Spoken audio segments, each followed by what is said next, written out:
which is what I'm titling this episode, From Sacred to Shameful. How the Patriarchy Changed the Narrative. Shocking. Whew. Okay. So we have spent a lot of time talking about how amazing it was in ancient cultures, in Native American tribes, in ancient African cultures, Mesopotamia, for how they revered and treated women and saw the monthly bleeding as magical, as a communal moment, like even revered women bleeding as like goddesses in certain instances, and they saw like their thoughts and their visions and their dreams as prophecies when they came out of their menstruation, celebrated their return to culture, listened to what they had to say, even used their period blood or just like their return to society as like a fertilization of culture and of like fertilization of actual crops and whatnot. So how did we get to where we are today? Yeah, things have changed, huh? Things have changed in that we go from one crazy end of the pendulum where this is seen as something magical and sacred and special and something to be celebrated to today in society where while there is conversation starting to bubble up about how we should talk more openly about periods and about menstruating and about the female experience, we are still told that it is like unclean. There's still the jokes that kids make about like, or little boys make. And I just remember in middle school being like hearing guys be like, I don't trust something that bleeds for 7 days and doesn't die. It's just like, yeah, it's attributed such like gross, stupid like tropes around it when it's like, excuse me, this is my ancient magical power. Totally. Like the idea of going from it being a contribution to society to now it's like a hindrance. Yes.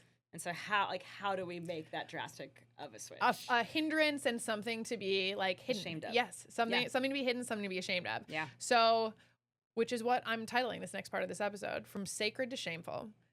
How the Patriarchy Changed the Narrative. Shocking. Whew. So we transitioned from goddess to god worship during this time, right? Like a lot of ancient cultures worshipped goddesses in addition to gods. But nowadays in modern society, specifically in America for the most part, we hear of worshiping one god. Right. So this is like points to the suppression of feminine knowledge a little bit and the stomping down of women just in society, in culture, in religion. Religious institutions started labeling menstruation as unclean. That's seen in Leviticus, in medieval churches, and again, continues to this day and contributes to societal stigma. As I mentioned, like I don't trust something that bleeds for 7 days and doesn't die. Early period ads from Kotex and tampons that we saw, like really hung their hats on how tampons are cleaner because blood, you don't see the blood, you don't touch the blood, etc. To be clear for everyone listening and society, there is nothing unclean about menstruating. No. There is nothing dirty about it. There's nothing gross about it. Like the ritual bleeding every month is not dirty. No, we just learned it was used to help grow food. Come on now. It's ridiculous. It's ridiculous. So how did some of this start happening? Let's talk about the witch hunts. Okay. Yeah. As we always want to. I keep saying we got to talk about the witch hunts. We always got to bring it back to the witch hunts. We don't talk about the witch hunts enough. Yeah. I've been trying to get people to talk more about the witch hunts. Yeah. So witch hunts and silencing of midwives, healers, and menstruating women. This is infuriating. So from the 15th to the 18th centuries in Europe and colonial America, this is where I'm dropping us into, right? So we're moving away from our ancient like Native American cultures, from Mesopotamia, from our Greek goddesses into England and Pilgrim Land, okay? So during this period, tens of thousands of women were accused of witchcraft and executed. We've learned about this in school. We've learned about the Salem witch trials. Obviously, all of it was complete and utter bullshit. Right. None of it was founded on anything that was scientific. Obviously, if they were witches, which we all as women are, sick, that's amazing. But it was just an effort to persecute and stomp out women, specifically women with knowledge and power and any autonomy in society, which is fucked. So many of the targeted women were older women, widows, midwives, and herbal healers. So essentially, women who carried traditional knowledge in society that men didn't have at that time, and anything around reproduction, birth, and menstruation. And also just then it's like, so then basically you're teaching everyone that if you embrace any sense of power, any sense of intuition, yep, you can be persecuted. You can be persecuted and executed. It's Yeah. illegal. You're going to hell, all of these things. And it's punishable by death. Right. So patriarchal institutions back in the time, essentially church and state, both patriarchal institutions, saw these women as a threat because they represented female authority, female autonomy, Oh no. embodied wisdom, Oh gosh. and independence from male control, God right? forbid. Women who have knowledge were scary because what are they going to do with that knowledge that could trump ours, right? Yeah. Like, It's so fucked up, but it also, like, when we learn about where we came from and how much power women, or I guess when we think about where we came from and how everyone was so willing to acknowledge the power of women and celebrate it. it makes sense why the pendulum had to swing for men to feel like they had any sense of anything. I mean, we're seeing it happen today. 100%. 100. Like, the way that history repeats itself is so uncanny and at times like so cliche that we continue to beat this drum and say this time over and time over and time over. Like, you're seeing the exact same thing happen today with the right labeling education as propaganda. Yes, we should continue to be educated, okay? It will help us. The way that trad wife culture is coming back into the fray after, like, the age of feminism has essentially, from what I'm seeing, had its moment, and now the pendulum is swinging in the other direction. Yeah.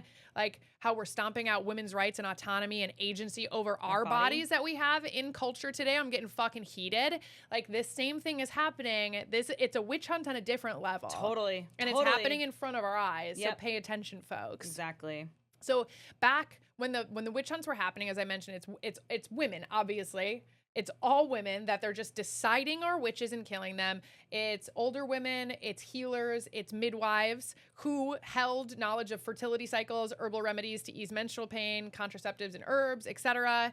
So the knowledge that these women who were being persecuted as witches had was the knowledge that gave them agency over their bodies, which obviously threatened the patriarchal order and structure of society at the time. And it allowed reproduction to be divinely controlled by men, which we hate. And again, we're seeing in today's culture as well. 100%. So back in the day, when you would go to a midwife or a doula or a healer, many of the healing practices involved menstrual blood as symbolic or medicinal, as we talked about, that had previously been revered and cultured, supported and celebrated by men and women. It now further fueled suspicion that these women engaged in dark or forbidden arts because they were utilizing period blood in these remedies to do any of this woo-woo witchcraft magic. So crazy. So then it only further solidified society's views that these were witches, in the fact that they were taking something from their own bodies that was natural and magical to them and using it. Right. It's also wild because it's not like sacrificing animals and using animal blood was out of that was like considered normal. That's what so meaning yes, but not in like these like super new Christian, like, you know, like puritanical cultures. Right. But I guess what I'm trying to say is that but prior to that, like when you're like biblically, that was seen as a norm. So in a way, I guess I'm mostly just trying to say, like, it doesn't even feel out of the ordinary to use blood as a symbolism for a sacrifice. Yes. So you can almost claim that it was like actually biblical to do so. Very true. You know what I mean? Yeah. And now we're getting to arguing the Bible, and I like that. So menstrual blood at the time was considered both powerful and dangerous. In some folklore back in the day, it was thought to spoil crops now, as opposed to now bring on a fruitful harvest, which it previously had been thought to do. Sour milk and weaken men. Oh no! I wish. Yes, seriously. I wish it weakened men. Are you kidding me? You know how much I would be using that in my arsenal. Wasn't it like too? I was reading that like. During this time, it was like this is a lot of times when women were separated from men, and it was like women can't be in the kitchen because of this. Oh, I don't know. It was because of that. It was this fear of like them touching food or preparing food means it's like dangerous for the men to then be able to eat. Oh man, crazy! I wish that were the case. Oh my gosh, the way we would poison, right? We'd poison your asses. I would like, well, who need arsenic? Who? Come on, seriously. And then in other cultures, it was believed to give women magical or prophetic powers. So, which obviously, as we're moving more into a puritanical, patriarchal society, the magic and the prophecy that women previously had or supposedly had from menstruating was now absolutely unacceptable because it gave them a leg up and separated them from the men in terms of access to power and wisdom and knowledge that men didn't have. So therefore, that's witchcraft. That's illegal. Kill them. So accusations of witchcraft, leaned into this imagery too. Like if you Google this, you'll find images of like the menstruating woman as impure, secretive, or too powerful to be trusted. Like this is reflected in art from back in the day as well, which is so interesting and so insane. And it makes me want to like have that framed on my wall. Totally. Well, it's also just like when you use the words like powerful and dangerous, it also just showcases That's me. like, right. It's actually a beautiful and a kind of amazing thing. It's yes. like, we don't have to put an umbrella of fear around that. Right? Right. And so it's almost interesting that it's sort of like the heart of what a menstruating woman is and was hasn't quite changed. It's just how we're perceiving it has changed. Mic drop. I loved that so much. Yes, 100%. Like if someone were to say to me today, like, you are powerful and dangerous, I'd be like, fuck yeah. I'd be like, thank you. Yes. Thank you for finally seeing me. Right? I'm like, Totally. endorse me on LinkedIn Right. immediately. I'm changing my title. I'm literally, after this episode, gonna go on LinkedIn and write you a Please. review and endorse you for your power and your danger. And also, if you're listening to this podcast, comment. It's powerful and dangerous. Yes. That's what we want. Bring it back, baby. 100%. But really, like, obviously, at the end of the day, anyone who pays attention to the way this pendulum has swung in society, in history, between patriarchy and matriarchy, anything that is powerful and dangerous is scary to men in power, especially if it is coming from a woman. Yes. So must stamp it out. Yes. And like these witchcraft and these witch trials and these witch hunts are just like such a perfect example of that in society. 100%.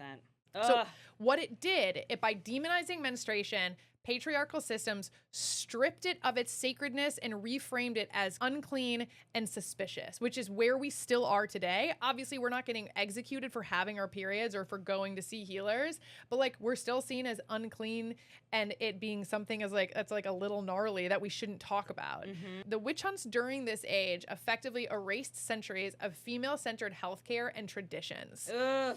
So what that means is that male physicians rose in prominence while women were criminalized for practicing medicine or managing reproductive health. Like think back to Chills. This goes into the 1800s, 1900s and on where women were not allowed to be doctors. Women were not allowed to go to college. Like absolutely not, which is absolutely wild, obviously. So what it did is this helped cement a cultural shift, right? We now see, and this started then, menstruation as shameful and private rather than communal and sacred. And that is such a devastating shift that we should grieve and we should acknowledge and we should work to reinstate and reclaim the power, the magic, and the danger that is menstruating. It really gives me chills because it's so parallel to what's happening right now. Yep. And just a reminder of like knowledge is power, education is power. Like to look back and see how overtly that was put into practice. Yep. And systemically. It was systemically in the craziest, most chaotic way, and that we're just going to call you witches and kill you. Yeah. But they had a system for identifying them. They had a system for deciding whether or not they were witches. If you sink, you're not a witch. If you can swim, then you are a witch. You're dead either way. Right. Like all of these things, they're insane, but they were systemic. In the same way that what's happening right now is insane and it's systemic. 100%. And it makes sense. Like when we both we're talking about how we're learning about the cycles of our own bodies and how we couldn't believe we didn't know. Yes. This is why we didn't know. And of also, course we didn't know. Yes, of course we didn't know. We're not supposed to know based on the way that the patriarchy has shifted and molded this conversation over the course of hundreds of years, it's also interesting because I remember telling you in modern medicine, in Western medicine, this still isn't seen as valid to everyone who is a practitioner. Right. Remember I called you in tears after a gynecological appointment one time where I had gone in seeking help for the terrible, like painful period cramps that I was having that had sent me to the ER multiple times. Yeah. And when I just had an incredibly dismissive doctor who didn't want to listen to me, didn't want to take my experience into account when she asked what I was doing to manage pain. I said, I'm trying to treat the source. So I'm starting cycle syncing. So like really paying attention to the nutrition that I'm working into my body, paying attention to like trying to live to match my cycle to just like get in better alignment. Because one benefit of cycle syncing is that like if you can work to integrate this into your life, it can be really beneficial to normalizing irregular periods, to helping with pain. So the whole reason that I started researching this was to help with my own pain a little bit more holistically. She was so rude and dismissive to me. She said, that's not a thing. I was like, sis, just because you don't know about it doesn't mean it's not a thing. Right. And it was very clear that I was bringing her something that she hadn't heard about and wasn't like well versed in, and it pissed her off a little bit in terms of like I'm stepping out of my box as the patient here who doesn't have a medical degree, and I'm offending you by doing so, by bringing you something that maybe like the answer isn't just go on this birth control and that'll fix your cramps. 100%. Well, I was going to say, it's also just a matter too of like with birth control being like the one size fits all, one thing fixes everything solution. Yes. It's the idea of anything else being an opportunity feels crazy. And the anything else that speaks to like a more holistic approach, which is like there's acupuncture integrated in, like you're paying attention to nutrition, to rest, to like listening to your body more, which is like the age old like wail against modern medicine is that like it's there to keep you sick so that because it's a capitalist structure. And I hate to say that because like it veers into this maha culture of like don't vaccinate and blah, blah, blah, big pharma. And it's like, I believe in modern medicine and I believe in science and I believe in my own autonomy to integrate my own holistic practices and listening to my own body as a woman into modern scientific medicine. Amen. Both can live in conjunction with each other, and both should live in conjunction with each other. 100%. It's like we're so used to trying to make things black and white. Yes. And to your point, it's like modern medicine is amazing. There are things that we should absolutely embrace. The reason why we're all able to live longer is because of modern medicine. That being said, I don't think we are like designed as humans for our bodies to fail instantly. Yep. You know what I mean? And so like even like when we're talking about like the connection of what it was like with like women being connected to the earth, us bleeding, having that connection to the earth, it's like the more we can actually listen to our bodies and feel connected to things outside of ourselves, our bodies should be able to function. Yes. Amen, baby. All right, so we're going out of the Salem witch hunt and we're moving into Victorian age, right? Let's do it. So the Victorian age had these ideals of purity and fragility as like the epicenter of how women should be, how they were represented, how they should behave, how they should be received by society. So what that did is it created the rise of what was called the hidden body during Victorian ages. So even if you look at Victorian fashion, it was meant to hide the way a woman's body naturally is, naturally looks, and naturally flows and fluctuates throughout a hormonal cycle, right? 100%. If you think that you can see a bloated woman in her luteal phase in that Victorian corset that has been known to literally break women's ribs and those giant skirts, no. Right. All of that was designed intentionally, not to hide menstruation and to hide those phases, but to hide the body. Totally. And to put women out there in a way that is unnatural, but what patriarchal society deemed as beautiful. And it's like literally it's putting women into a box. It's saying this is the one image of you. Exactly. So what this did too, in terms of putting women at the epicenter or the forefront of purity and fragility, it turned menstruation and shifted it from a communal and sacred act, which it had previously been. Granted, we'd already had the witch trial, so we're moving away from this in general already. But we're pushing it now into a private and hidden weakness. So this era is when much of the stigma and silence that still lingers around it today took root. So clothes meant to hide the body's natural rhythms were started to be worn, as I mentioned. It's when menstruating started to be described as unclean, unhygienic, and embarrassing. It also is the birth of the menstrual product industry, the marketing of shame, and unfortunately, this paired with the Salem witch trials, where we're killing off female healers and focusing less on the knowledge that women can have and pass down from generation to generation, we lost the intergenerational menstrual wisdom that women handed down to their daughters because it was seen as shameful and embarrassing. It wasn't something that was talked about in culture anymore. Right, absolutely. So I have a note here in our outline. We're bringing this back for Carmen. We're bringing this back for Lauren's daughter because the loss of the intergenerational wisdom is something that's so sad to me. Yeah. Because learning from your mom is so special. Yeah. And if we could have learned from our mothers how beautiful and natural and holistic and fucking magical this is, Yeah. like, we would be stronger as women, we'd be stronger as a society, and we would be more confident and self-assured in ourselves, in our bodies, and in culture. 100%. And it's also like the idea of bringing this back is a way that every single person can try to make a difference. Yes. Like, even if it's not your own kid, it's like, but with the younger generation, if we can talk about this and if we can make it a norm, like, that's how, like, we can all make, like, a big impact in our communities. Amen, sister. So where we can start with this, let's talk about reclaiming, right? Mm-hmm. Step 1, listen to inPhase podcast. Hey, subscribe, like it right now. We're here. This is why we want to talk about this. Yes. Share it with your friends. Talk about this. Make this more of a regular conversation in culture with your girlfriends. There is no reason that we shouldn't be talking about this. Yep. It brings us closer. It validates our feelings, our flows, our emotions, how we go through the month, how we live our lives.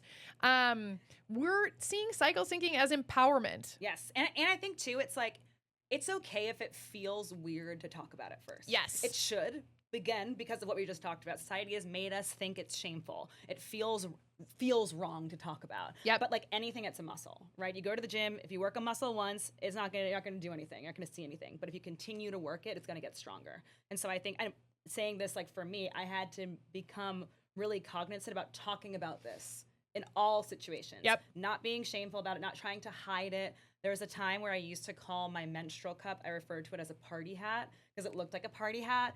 And I remember I'll actually never forget this. I was saying, like, gotta go clean my party hat. And a friend was like, what's a party hat? I was like, oh, just my menstrual cup. And she was like, just say menstrual cup. Really? And Tori, I remember you telling me that. And since I was then, about to say, who is that? I love her. ever since she said that, I remember, like, years ago. And now I will always only refer to it as a menstrual cup. I love that. And it's like those little things I think about, like, how do we challenge ourselves to step outside of our own comfort zones to make it feel as normal as possible, because it really is going to have an impact for everyone else around us. I love that. And it's these little things, little steps. I remember when I stopped putting my tampon up my sleeve at work to go to the bathroom. Why do I need to hide this from everyone? Yes. Why is this something that I'm ashamed of? And me, who now has a podcast to talk about this, I remember feeling that in my body, being like, oh my God, this is so embarrassing. Why? Totally. So, like, again, little things that you can do. Call it what it is. Don't hide your menstrual products. If you don't feel like you need to, you don't need to. And just bringing this into the everyday lexicon of conversation. Start with your female friends. Start with your best friends, and then expand it to your partners. As Lauren and I have talked about this, like, this has changed the way that we interact with our partners too, and how we're supported throughout the month and throughout these phases, which is a game changer in relationships. 100%. To feel seen, like, emotionally and physically during something that is very real and can be really hard, but also really beautiful. Yeah. I also remember, too, when I first started talking about my period with Gabe, my husband, he was so open to it because he had sisters. Yeah. And his sisters talk about it. Yep. So I think about that, too. It's like, talk about it with your brothers. Yes. Talk about it with, like, all the dudes in your life. 100%. It's gonna help. It's gonna help. So as we're inching towards modern day, right? And what we've seen as of late is, yes, the pendulum swinging in a direction that we hate, which is, again, like, stifling women. We're moving into this, like, really kind of scary patriarchal fascist dictatorship that is terrifying. And also, let's talk about some of the good things that have been happening in modern day, which is the rise of menstrual activism and body literacy. We've got platforms to talk about it in places like these, but there is conversation around period poverty, around how women in low-income communities can't afford menstrual products to live their lives, or third world countries, obviously. There are campaigns like Free the Period. There's conversation around free bleeding. Do you remember the woman who ran the London Marathon free bleeding? Her name is Kiran Gandhi. She ran the London Marathon in 2015. The photos went viral, which was the point. So she woke up, she had her period that day. She was like, I'm not putting a tampon in. And it was to challenge the menstrual stigma and to raise awareness about period poverty. And so many photos everywhere. I mean, like, I think she was before her time, unfortunately, 10 years ago, but like, I love you. Thank you for doing that. Totally. But it was still a lot of conversation. I'm like, gross, what is this? And it's like, oh, a woman just naturally letting her body do what it's supposed to do is gross. No. Also the idea of like, you want me to stop my marathon to take out my period, to take out my tampon and change it? She's like, no, I'm going to keep going. Yeah, I'm going for a PR. Why should I? Let's go. So just like little acts of rebellion in community like that, I think can go such a long way. And even like using period tracking apps to like be aware of your cycle and taking back some of that autonomy and agency over your own body, and listening to podcasts like this. Like, again, education is power and education is activism, and take control over like all of the levers that you can pull in order to get as much of this education and this magic back in your life as possible. Amen. Amen. There's now so much access to information, but it requires us to have to dig a little bit deeper. Yes. I would say. So it's like, if we can take that extra level and like look for it, it's there. And that's what's going to help change the world, honestly. So in closing, y'all, your cycle is not a curse. It's a compass and your superpower. How can you honor this today? Pay attention, like, just like learn your body, try to start understanding your phases. I mean, rest, ritual, gather with your friends, discuss it, talk about it, build your own red tent. Also, one of my favorite books that I read a long time ago when I was, I think, in middle school is called The Red Tent. And it is all about this. It's by an author named Anita Diamant.